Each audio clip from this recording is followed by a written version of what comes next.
নমস্কার বন্ধুরা, কাহিনী জাংশন অডিও স্টোরি চ্যানেলে আপনাদের সকলকে স্বাগত জানিয়ে আজকের গল্পের আসর শুরু করছি। আজকে নিয়ে এসেছি লেখিকা আশাপূর্ণা দেবীর লেখা ইজ্জত গল্পটি। তাহলে চলুন আজকের গল্প শুরু করি। বলল বটে, এই 14-15 হলো বৌদি, তবে দেখে মনে হলো না 17-18 কম। ওরা বয়স চাপে, কিন্তু এই মেয়েকে ওদের ওই বস্তির মধ্যে কোথায় রেখে মানুষ করেছে বাসন্তী? এত স্বাস্থ্য কোন স্থান থেকে আহরণ করেছে? এত রূপ কোথায় পেয়েছে? সুমিত্রাই অবাক হয়ে যাওয়াটা চাপতেও পারল না। বলল, মেয়ে যে তোমার পরমা সুন্দরী গো বাসন্তী, তোমার মেয়ে বলে মনেই হচ্ছে না। বাসন্তী লজ্জা লজ্জা আর গর্ব গর্ব মেশা একটু হেসে বলল, ছোটকাল থেকে ওই কথাই বলেছে সবাই। আসলে বাপের মতো দেখতে হয়েছে তো। বাপ খুব সুন্দর ছিল বৌদি, সাপের কামড়ে মারা গেল। তারপর শাশুড়ির কি গঞ্জনা, যেন আমি সাপ হয়ে ওনার ছেলেকে কেটেছি। সেই জ্বালায় জ্বলেই তো মেয়ে নিয়ে স্বাধীন জীবনে চলে এসেছিলাম। বলি পরের দৌড়ে খেটেই খাবো, তাতে যদি তোমাদের মুখ উজ্জ্বল হয়। তা সেই মানুষটাকে তো কেউ দেখেনি বৌদিদি, তাই আমায় এই বলেই ঠাট্টা করেছে সবাই, বাবুদের মেয়ে চুরি করে নিয়ে এসেছিস। সুমিত্রা একটু হেসে বলে, আমারও যে তাই মনে হচ্ছে গো। এতদিন কাজ করে গেলে তোমার যে এমন একটি মেয়ে আছে তা তো কই দেখিনি। বাসন্তীর সেই গর্ব গর্ব মুখটা একটু মিইয়ে যায়। বলে, ছোটকালে সঙ্গে নিয়ে বেরোতাম বৌদি, সাথে সাথে কাজ করে কত এগিয়ে দিয়েছে। ডাগর হয়ে অস্তক আর বেরোতে চাইতুনি, বলতো আমি তোর ঘরের সব কাজ করব মা, বাবুদের বাড়ি যাব না, লজ্জা লাগে। তা যাবি না তো যাবি না, কিন্তু এখন মেয়ে নিয়ে ওই বিপদ হয়েছে, যা বলুম আপনাকে। এখন আপনি যদি দয়া করে একটু আশ্রয় দেন। সুমিত্রা অবশ্য বলল, এতদিন কাজ করে গেলে, কিন্তু সত্যি খুব একটা বেশি দিন নয়। সুমিত্রার পুরনো লোক দেশে গিয়েছিল, সেই সময় মাস 4 কাজ করেছিল বাসন্তী সুমিত্রার কাছে। মানুষটা ভদ্র, কাজটা পরিষ্কার, তাই মনে রেখেছে সুমিত্রা। তাই বলে জানা একখানা অদ্ভুত প্রস্তাব করেছে, মেয়েটাকে রাখো। বস্তির মধ্যে কতগুলো বাজে বদ ছেলে জুটেছে, তাদের জ্বালায় নাকি বাসন্তীর মেয়েটা টেকা দায় হয়েছে। বাসন্তীকে তো খেটে খেতে হবে, মেয়ে আগলে বসে থাকলে তো চলবে না। সারাদিন ভূতের মতো খেটে তবে না দুটো মানুষের পেট চালানো, বাসা ভাড়া দেওয়া। কিছুদিন হলো ভগবান মুখ তুলে চেয়েছিল, মোটা মাইনের একটা চাকরি পেয়ে গেছিল বাসন্তী। এক বড়লোক বুড়ির কন্যা করা, 70 টাকা মাইনে, তার ওপর খাওয়া পড়া, তেল সাবান, ইচ্ছে মতো পান, দোক্তা, চা। কাজের মধ্যে শুধু বুড়ির দেখাশোনা, 5 মাস খাটা। বাতে পঙ্গু বুড়ি, কিন্তু শৌখিন খুব। সাবান মাখিয়ে চান করাও, গন্ধ তেল মাখিয়ে চুল বেঁধে দাও, বাতের তেল মালিশ করার পর পাউডার ঘষে দাও। বউরা কত পারবে? তাছাড়া পয়সা যখন রয়েছে। বাসন্তীকে তাই অত তোয়াজ করে রেখেছে, অত টাকা খরচা করে। সুখের সাগরে ভাসছিলাম বৌদিদি। বাসন্তী বলে, ভোর 5টায় যেতাম, রাত 10টায় ফিরতাম। মেয়েটা ততক্ষণ অবধি এ ঘরে ও ঘরে বসে থাকতো, আমি গিয়ে ঘরে নিয়ে আসতাম। রাতের খাবারটা আর মনিব বাড়ি খেয়ে আসতাম না, নিয়ে আসতাম। 2 মায়ে ঝিয়ে চলে যেত। বলতে গেলে সংসারের খাই খরচা ছিলই না। দুপুরবেলা নিজের জন্য দুটো ভাতে ভাত ফুটিয়ে খেত মেয়েটা। মাইনের টাকা জমেই যাচ্ছিল কমাস। মেয়েটার বের জন্যে রাখছিলাম। কিন্তু কি বলবো বৌদি, বাসন্তীর গলায় দার্শনিকের সুর ফোটে। ভগবান লোকটা হচ্ছে দৃষ্টি কৃপণ, দিতে গিয়েও প্রাণ ভরে দিতে পারে না। একদিকে যদি দেয় তো অন্যদিকে কেড়ে নেয়। সুখ বেশি দিন ভোগ হলো নি। বুড়ির এখন এক নতুন উপসর্গ হয়েছে, রাত জাগা। সারা রাত জেগে বসে খালি ফরমাস। ছেলে বউদের ডেকে ডেকে তুলবে আর এই বলবে, আলো জ্বেলে দে, পাখা নিভিয়ে দে। এই বলবে, পাখা খুলে দে, আলো নিভিয়ে দে। এই বলবে, জল দে, খাবো। এই বলবে, পান ছেঁচে দে, খাবো। আর একটু দেরি হয়েছে কি গালমন্দ। ছেলেরা সারাদিন খাটছে, অত বড় বিজনেস চালাচ্ছে, রাতে এত উপদ্রব সহ্য হয়। এখন আমাকে ধরেছে, আর 10 টাকা বেশি দেব, বরং তুই রাতে থাক। রাজি না হলে অন্য লোক দেখবে। এখন দেখুন আমার কি উভয় সমস্যে। এদিকে বাসন মাজার চাকরিগুলো সব ঘুচিয়ে বসে আছি, এখন কি উপায় বলুন? বড় মানুষরা এক কথায় ছাড়িয়ে দিতে পারে। সুমিত্রা কি বলবে ভেবে না পেয়ে বলে, তাই তো বলে দায় সারলে হবে না বৌদি। আপনার দৌড়ে এসেছি, এখন আপনি মারুন আর রাখুন। বাসন্তীর সমস্যাটা বোঝে সুমিত্রা, সহানুভূতিও আসে, কিন্তু দেশে এত দৌড় থাকতে সুমিত্রার দৌড়েই বা কেন, সেইটাই বুঝতে পারে না। এত বাড়িতে কাজ করেছে বাসন্তী সারা জীবনে, সুমিত্রার কাছে তো মাত্র কয় মাস। তাছাড়া যাদের বাড়িতে রয়েছে এখন, 10 টাকা বেশি দিয়েও যারা বাসন্তীকে রাতে রুগী আগলাতে রাখতে চায়, সেই কথাই বলে সুমিত্রা। তা ওইখানে নিয়ে গিয়ে রাখো না বাবু, বড় লোকের মস্ত বড় বাড়ি বলছো যখন, রুগী আগলানোর সঙ্গে সঙ্গে মেয়ে আগলানোও হবে। বাসন্তী কপালে হাত ঠেকায়। বাসন্তী ক্ষুব্ধ গলায় বলে, সে কথা বলতে কি কসুর করেছি বৌদি, হাতে পায়ে ধরেছি। তা বাবুরা বড় কড়া, রাজি হলো নি। বলে বাড়ি ভর্তি চাকর বাকর, সেই স্তক আজ 2 দিন ধরে যে এত জানা চেনা বাড়ি আছে ঘুরছি একটু আশ্রয়ের জন্যে। কেউ রাজি হলো নি। এক একজনা এক এক ছুতো দেখায়। মেয়েটাকে সঙ্গে নিয়ে বেড়াচ্ছি, যদি ওকে দেখলে মনিবের মায়া আসে। তা সুমিত্রা মনে মনে বলে, তোমার দাবার চালে ভুল হে বাসন্তীবালা, বরং যদি মেয়েকে না দেখাতে কেউ হয়তো রাজি হতো। ওই আগুনের খাপ রাখে কে রাখবে ঘরে, কে দেবে আশ্রয়? তাও তুমি নিজে থাকবে না কাছে, হয় কখনো ভাই? মেয়েটা ওদিকে বারান্দার কোণে দাঁড়িয়ে রয়েছে, পরনে সস্তা মার্কা একখানা জ্যালজ্যালে ডুরে শাড়ি, আর বোধ হয় ফুটপাতে কেনা একটা তেমনই জ্যালজ্যালে লাল ব্লাউজ। তাতেই এত খাসা দেখাচ্ছে, একবার দেখলে আরও একবার দেখতে ইচ্ছে হয় এই ভেবে, এই মেয়ে যত্ন আত্তিতে থাকলে, ভালো সাজসজ্জায় থাকলে কত সুন্দর দেখাতো। সুমিত্রা ভেবে নেয় নিজের পুরনো শাড়ি জামা কিছু দেবে। সুমিত্রা মনে মনে ভেজে ফেলে কোন কোনটা দেবে। লাল ফুলের জর্জেটটা জায়গায় জায়গায় পিঁজে গেছে, অথচ রংটা এখনও উজ্জ্বল ঝকঝকে আছে, ওটা দেবে। নীল ব্যাঙ্গালোরটা যদিও আসতো, তবে একদম সেকেলে হয়ে গেছে বলে বাতিলের কোঠায় পড়ে আছে, সেটাও দেবে। তাছাড়া 2-1টা বেশি ধোপ খাওয়া ছাপা শাড়ি, জামা তো অজস্রই আছে, সুমিতার গায়ের জামা ওর হবে। মনশ্চোখে মেয়েটাকে সেই লাল নীল শাড়িতে সাজিয়ে দেখে নেয় একবার সুমিত্রা। উপরোধে পড়ে একটা ক্যানভাসার মেয়ের কাছ থেকে একদিন একটা অনামী কোম্পানির পাউডার কিনেছিল সুমিত্রা, পড়েই আছে সেটাও দিয়ে দেবে ঠিক করল। মায়া লাগছে দেখে, কেমন যেন আক্ষেপও আসছে।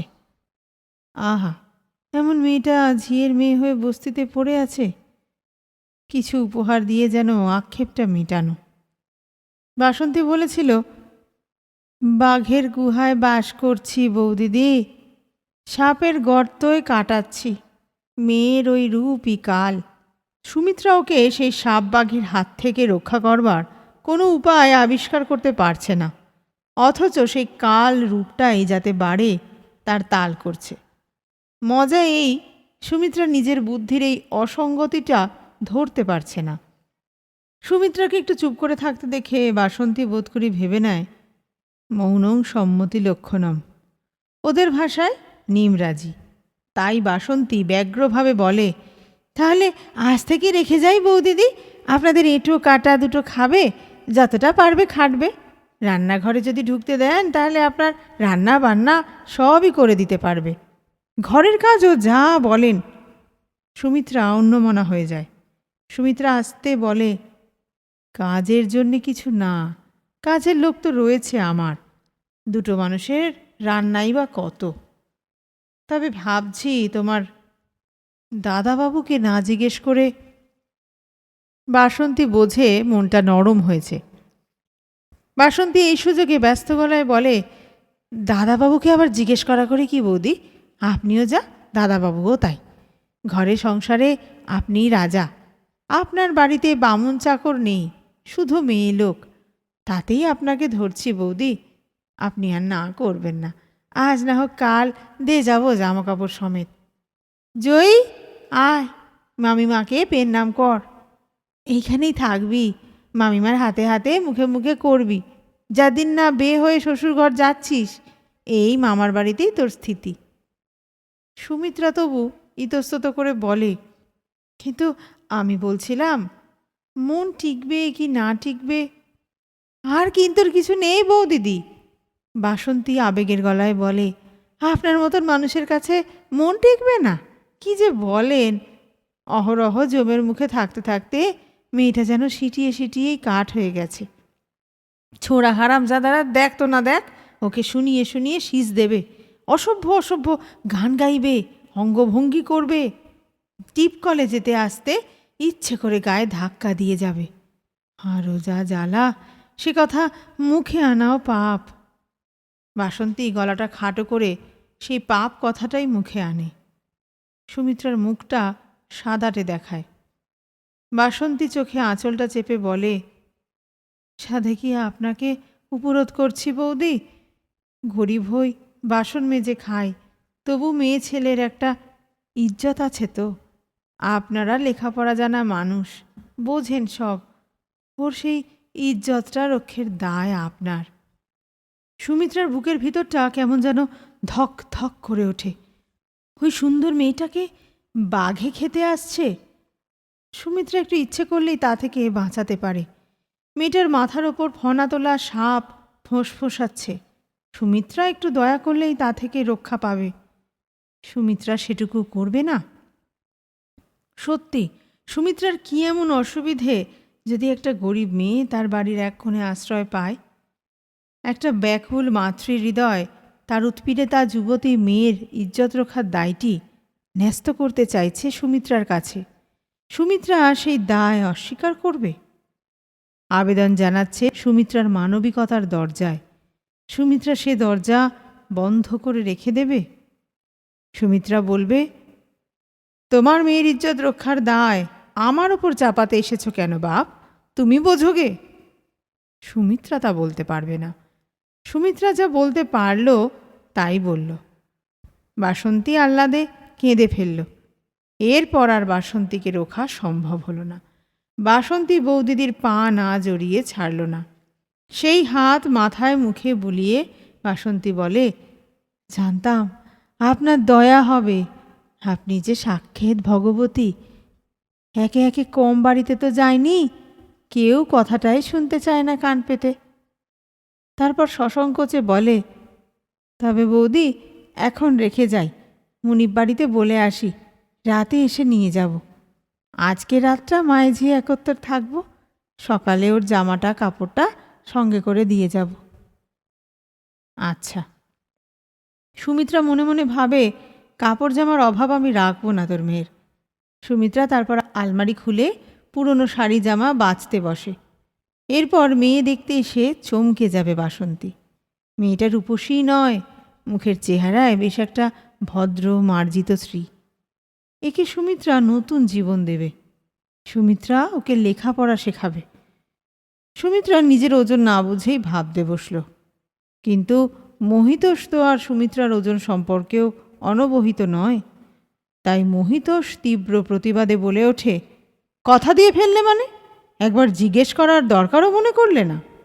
সুমিত্রা অপ্রতিভ হয়ে গিয়ে বলে, এমন কাকুতি মিনতি করবে না কেন? কার্যসিদ্ধি করতে ওরা পায়ের ধুলো চাটতেও পারে, তাই বলে এত বড় একটা দায়িত্ব নেওয়া অসম্ভব। মেয়েটা ওদের বস্তিতে টিকতে পারছে না। সুমিতা জোর দিয়ে বলে, ভদ্র আর ভালো মেয়ে বলেই পারছে না, বাজে মেয়ে ছেলে ওই পরিবেশে কবেই উচ্ছন্নে গিয়ে বসে থাকতো। জেনে বুঝে অমন মেয়েটাকে নিখড়ের মুখে ফেলে দেব? জগতে কত কি ঘটছে, মহিতোষ বলে। তুমি সবাইয়ের দায়িত্ব নিতে পারবে? সবাই না পারি, একজনেরও যদি পারি। ওসব কবিত্বর কথা রেখে দাও। মহিতোষ উত্তেজিত। অগ্রপশ্চাৎ বিবেচনা করে কাজ করতে হয়। মেয়েটাকে তো দেখলাম, ছোট লোকের ঘরে ওই মেয়ে আবার ভালো থাকতে গেছে। সুমিত্রা লাল লাল মুখে বলে, ওরা যাই হোক, নিজে ছোট লোকের মতো কথা বলো না। তাই যদি হবে, তোর মা অমন ব্যাকুল হয়ে এসে কেঁদে পড়ছে কেন? কত রকম মতলব থাকতে পারে। এর আবার মতলব কি? সুমিত্রা গলা নামিয়ে বলে। সব কথা শুনলে তুমিও না করতে পারতে না। কতগুলো বদ ইতর ছেলে ওকে এমন জ্বালাতন শুরু করেছে যে ও মনের দুঃখে মাকে বলেছে, একদিন ঘরে এসে দেখবি গলায় দড়ি দিয়ে হারায় ঝুলছি। দেখো, টাকা সকলেরই দরকার, গরিবের তো আরোই দরকার। মেয়েটার বিয়ের জন্য বেচারি।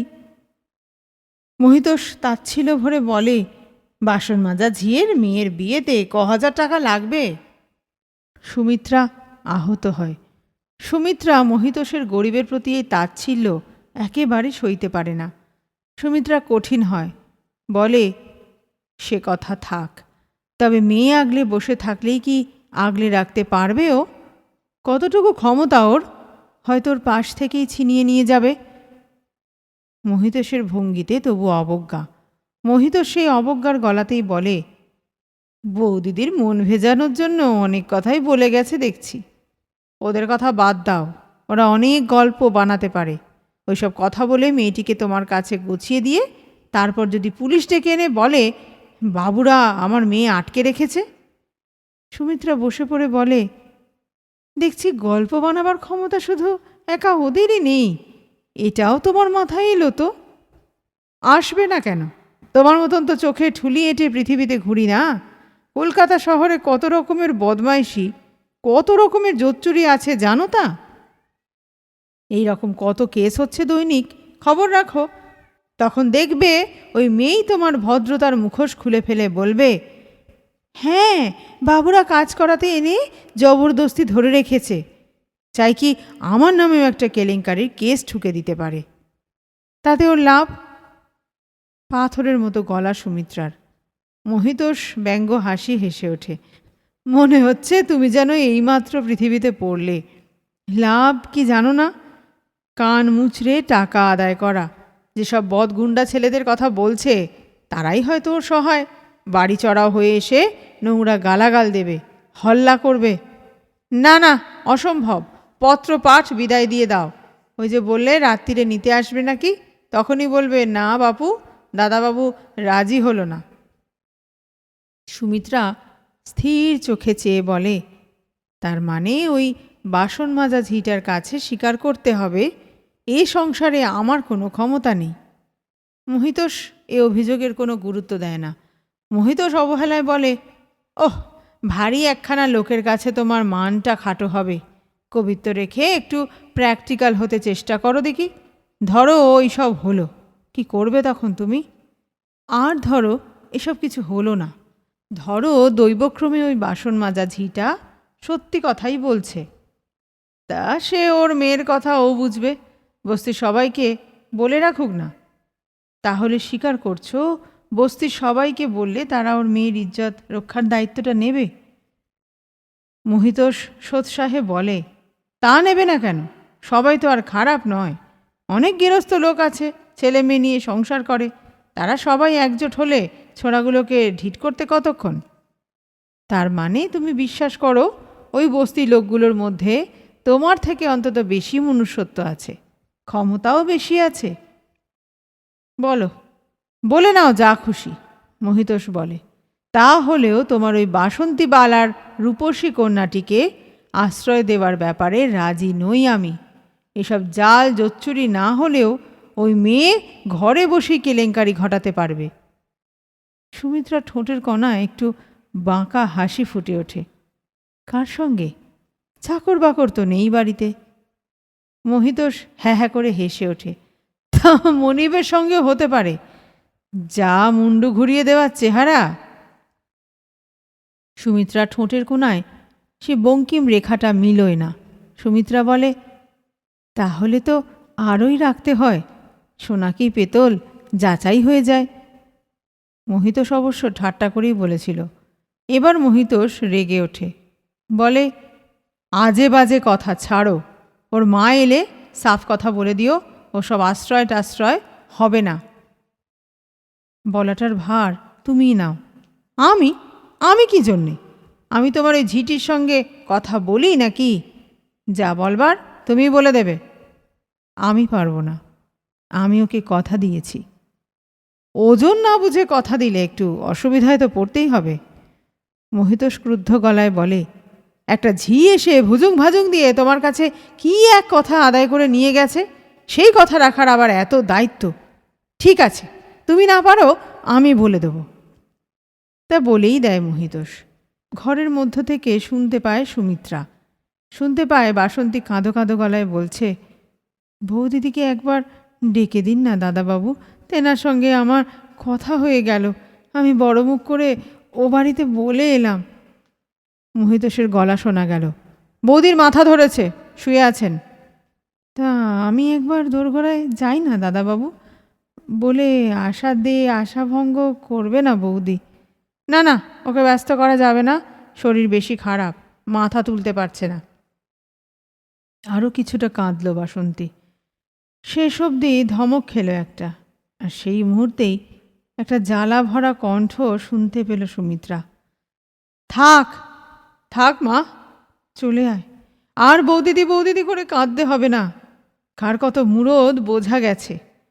ঠিক আছে, আর তুই মেয়ের মান ইজ্জতের ধুয়ো তুলে বাবুদের পায়ে ধরতে আসিস নে। বাবুদের কাছে ছোট লোকের মেয়ের ইজ্জতের কোনো দাম নেই। বেশ, আমরা যখন ছোট লোক, তখন ছোট লোকের মতোই ব্যবস্থা হোক। মন্দ হতে হয়, মন্দই হব। সিঁড়িতে দুটো মানুষের জোর জোর পায়ের শব্দ শোনা যায়, তারপর সব স্তব্ধ হয়ে যায়। মহিতোষ ঘরে এসে বলে, শুনলে তো বাকি, ওই মেয়েকে আবার তুমি ভদ্র দেখছিলে, সভ্য দেখছিলে? সুমিত্রা কোনো উত্তর দিতে পারে না। সুমিত্রা সত্যই মাথা তুলতে পারছে না। একটা মেয়ের ইজ্জত রক্ষা করার ক্ষমতা হলো না বলেই হয়তো যন্ত্রণায় মাথাটা ছিঁড়ে পড়ছে তার। কিন্তু কোন মেয়েটার?